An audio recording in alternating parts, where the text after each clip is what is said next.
We are jumping right in at Sutton's housewarming lunch, as now that they have all stepped in the muck, we are now rolling more in it with the fallout from Rinna asking Sutton about her interaction with Diana at Garcelle's birthday to end last episode. Particularly Diana saying Sutton called her a mother effer and soulless. Now, Sutton, like a boss, hits right back at Rinna with her own recounting of things Diana conveniently left out, which was mocking Sutton's miscarriage revelation, where Garcelle calls out Rinna in defense of Sutton, saying, "How do you know? You weren't even there." And of course, Erika has to chime in somehow, knowing Rinna met with Diana recently. Not surprised there, they're in cahoots, and probably a producer told her as well. But then Sutton continues and agrees with Rinna that Diana and Sutton are seeing each other differently and interpreting each other way differently. Most notably, their hug before leaving Garcelle's party, which Sutton still claims was genuine on her end and says she was trying to relate to Diana, but we know now that Diana thought it was cringe and awkward and only did it because she actually thinks there's something off about Sutton and didn't want to provoke her any further, apparently. But then Kyle steps in defending herself when she jumped in during Diana and Sutton's feud after Sutton's apology was called phony by Diana, where again Garcelle keeps Kyle in line, pointing out how quick Kyle went from supporting Sutton to crawling up Diana's butt. But Kyle, of course, says, "We're all on the same ship. How can I jump ship?" And confesses she doesn't know where all this is coming from with Garcelle. Okay, Kyle, I'm sure you don't. Not fooling me. But after the rolling in the mud ended, they head inside to cool their feet off in the fireplace. And Kyle, one of the few who actually kept her real high heels on, used a towel to keep her mud-lined heels on without making Sutton's house a mess, which I thought was a great idea and shows we didn't need all the dramatics from everyone else earlier as far as the muck goes. But dessert and more cocktails has Sutton saying aloud, "Oh look, I got a Bumble notification," and she quickly learns this was a mistake because the entire group is now all up in her Bumble business, and Crystal ends up FaceTiming, or at least picking up a FaceTime, from one of Sutton's Bumble matches, and we see his name and face, and he ends up meeting the entire group via FaceTime, leading to Sutton admitting out loud accidentally, "Stop doing this, guys. I like him." And I actually think this is the fun, awkward, silly Sutton that is fun to be around. And I think if Diana saw this side of Sutton, she may be less turned off. But I couldn't help but think this was a product placement for Bumble, especially knowing now former Real Housewives of Orange County star Noella Bergener just got a seeking arrangements dating site endorsement or partnership after mentioning it that she meant her ex-husband on Seeking at the last reunion. But if that ruins the show for you, just pretend like I never even said it. But now back to some more seriousness, with Garcelle confirming what we suspected last week of her keeping a very close eye on Erika and her drinking. Now, before confronting over her behavior toward Garcelle's kids, unfortunately, it doesn't look like Erika is following her one drink rule declared last episode at this party, because we get a compilation of her asking for many a drink this late into the party, and Garcelle seems to amend her "I want to talk to Erika sober" declaration too, and we head right into an attempted resolution. But Garcelle says she understands, and she starts by saying Erika was drinking a lot, but no circumstances justifies how she treated her kid. Where Crystal backs up Garcelle, saying, "If those were my kids, I wouldn't have been nice at all and would be just as mad as Garcelle," and reminds us last week how Crystal was the one to get Jax away from Erika as Erika was unraveling. And myself and many of you in the comment section praised Crystal for that move. But Erika continues saying she agrees with Garcelle and takes full responsibility. She said she was wrong for treating the kids like adults and assured us it did not come from a bad place. How about we just don't treat anyone like that, kids or adults? But anyways, Garcelle uses this vulnerable, remorseful Erika moment to add, "Let's get a handle on your drinking to meds ratio." And instead of Erika saying, "Okay, I'll work on it," she has to add, to make it worse, that, "Oh, this is a new medication that makes her sleepy." And Kyle's face was noticed by Garcelle and was called out by Garcelle, where Kyle says she hasn't seen Erika like this before, only a couple times recently, and confesses that she can be happy Erika is letting loose, but also not agree with how she treated Garcelle's kids, saying that she doesn't think that's jumping off the ship. Fair enough, but maybe be more clear on that next time. But Erika continues saying she had a few too many sneaky margaritas. Sounds like a drinking problem to me if you have to sneak drinks. But she coupled that with the new medication rant again. But she does add, and I think we can all agree, Garcelle's kids are really well behaved, respectful, and everyone agrees in the group. But I think Erika adding this kid compliment was her hope of letting things slide or kind of buttering up Garcelle to forget about what just happened. Doesn't really work that way. But anyways, this moment I think got messy for the fact that Garcelle was trying to have this one-on-one conversation with Erika in front of the entire group. But Sheree diffuses the situation by saying, Kyle, we just need you to be neutral right now, which I thought was fair. However, Garcelle does confess she does take it as a huge compliment from Erika, who was a single mom too, the compliment about her kids. And it did score some points with her, she says, but it didn't cancel out all the shenanigans. But Sutton did get in a dig at Erika, saying after she complimented Garcelle's kids, well, that's because they were raised right. Kind of like indicating maybe some other people weren't raised right. But we end with Sheree playing with Erika by asking about the threesome comments from Erika toward Oliver and agreeing to that she would want to have a threesome as well, as both a way to lighten the mood and after a perceived resolution between Garcelle and Erika, but also knowing she can get away with it a little bit as a longtime girlfriend of Garcelle's. But I also think this was a sneaky move as a way to get everyone to see Erika confirm the threesome thing, because only a few were actually present at the time of that comment at the party. And then also leave Erika high and dry by adding, oh, I'm just joking, to further expose Erika, who didn't say she was joking. But let me know what you thought of Sheree doing this. Now, I will say I was mad at Garcelle at first for not sticking to her idea of confronting Erika when she is sober. But then again, she seems to think what we did last week of there being no time really for a sober Erika recently. And I also get Kyle saying she can like a loose Erika, but not like the behavior that comes with it. And it reminded me a little bit of what's happening in Salt Lake City, Real Housewives of Salt Lake City with Jen Shah, where some of her cast members and viewers are liking her more as they see her on the show, but are also appalled at the crime she has now pled guilty to related to federal charges on money and business things. But lastly, before we move on, I also think it was very telling of Erika to keep her purple glasses on through this confrontation, to me symbolizing, I think, her still having a wall up and a little bit of a lack of sincerity, while also being able to hide her likely droopy, drowsy eyes from the meds and the alcohol, and then later being able to say, oh, it was just part of the look and I didn't want to take them off because it would ruin the look.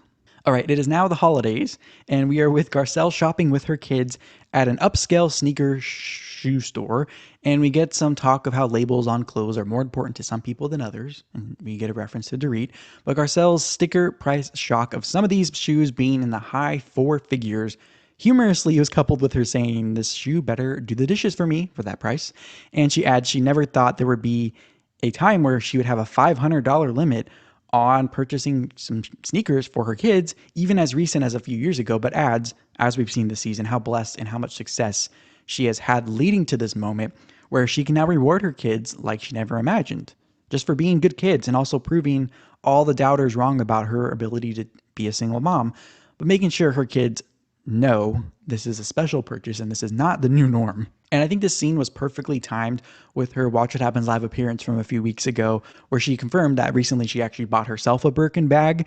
But I would say shoes are a little bit different than handbags as far as wear and tear versus price. And I do think buying for yourself with your hard-earned money is different than buying stuff for your kids. But then again, after the last few episodes, I think it's safe to say her kids all deserved a little bit of a gift for what they went through.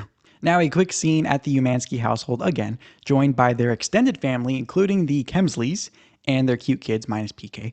But say what you want about the Kemsleys, PK and Dorit. I think it's cool seeing their kids grow up and see them be really polite and cute and well-behaved. And it's also cool to see Jagger, who, remember, when we first met Dorit and the family on the show, he was having challenges with his speech development. And so, speaking of Jagger's speech development, before we get to that, we see Mauricio's dad, who is a spitting image of Mauricio, and then they all compliment Kyle's shoes, adding to the materialistic undertone of the show. But Jagger recites very nicely the story of Hanukkah and why they celebrate it as Jews. Who knew we'd get an education this week? But you can tell that they are all really close friends in this scene, coming together during some kind of rocky, rough times. But we then get more family catch up with The third family, the Diana Jenkins household and her kids and fiance, where we learn her son has a girlfriend who is over at their house a lot, where Diana cites this happening because her father was an orphan who had no family, and that was why she always likes her household full of people all the time, plus losing her brother young and having her family close together in Bosnia growing up. Her daughter, we learn, is overseas training professionally for horse riding, even though her mom, Diana, is allergic to horses. But Diana also cites her mom and dad for helping teach her kids multiple languages and life values. But all right, let's catch up now with Garcelle, Kyle, and Sheree out to lunch, where we learn Sheree just had a one-on-one with Sutton at her store in an attempt to understand the group dynamics better. A lot to catch up on there, but Garcelle goes right into talking the Erika feud, saying she gets Erika has been through a lot and wants to have fun. But Kyle then tries to justify the behavior again, saying it has only been 2 times. But Garcelle reminds us, again, with an accompanying compilation of the many times just in the last few episodes Erika has been too much when drinking, that it might be going too far. And she goes further to say, Kyle, you don't think that this is a problem that could lead to alcoholism? And Kyle thinks that is actually a dramatic statement and cites going all the way back to season 1 of this show and more recently, the sobriety talk on the show, specifically around her sister, Kim, saying she has learned a lot of lessons from those experiences of bringing it up on camera. But the difference here is Garcelle is raising concern for Erika, who has been open about her substance consumption, versus Kim Richards, which had it all secret, and Kyle was the one, her sister, letting it all out on the show on national television in a heated moment. So I think there's a big difference between what they're doing with Erika versus what happened with Kim Richards. But Kyle does make a good point saying Erika using the term meds may be where she went wrong to make it sound more serious than it really was. Kyle added, though, why it's not serious is because she herself takes Lexapro, a small dose of Lexapro, and she doesn't want that stigma around taking medication to help with some of these challenges. But Sheree then steps in, adding what I think is a good point, that Erika doing what she did to Garcelle's son is not indicative of the behavior of someone who is in control.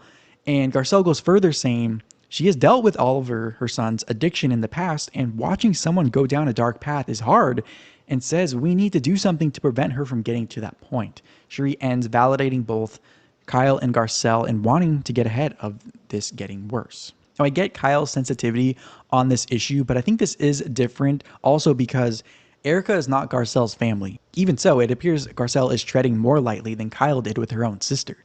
And I think Garcelle is coming across genuinely concerned, not just for Erika, but also how this will affect the rest of the group and the show, quite frankly, which is a huge platform for all of them.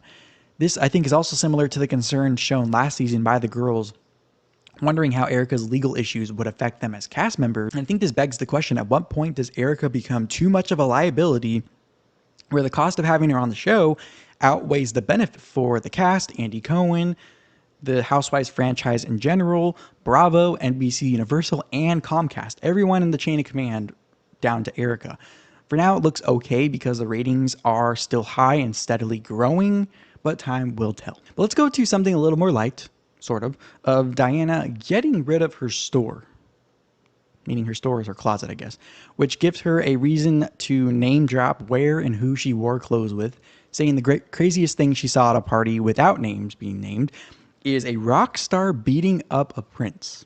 Interesting. We learn Diana donates these new clothes she's never worn to charities, but adds she donates to things she doesn't quite understand. Okay.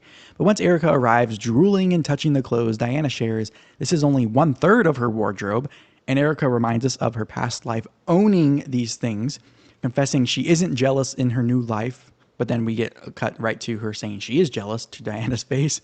And then she confesses she doesn't live life fulfilled by the value of physical things, but also says she can still buy things she wants because she isn't broke. What? I am confusion. Like, what is she talking about? But she says, again, she sold a lot of her collection and confesses she's fine with what she has now. Okay, but I'm not buying it. But they end up sitting to discuss lunch at Sutton's, where Diana was not present, where Diana continues her Sutton bashing tour, leading to Erika sharing more about her biggest critic from last year, Sutton. And Diana piles on more, stating all the people Sutton has fallen out with so far this season as reasons for Diana thinking it is Sutton that is the problem, not her.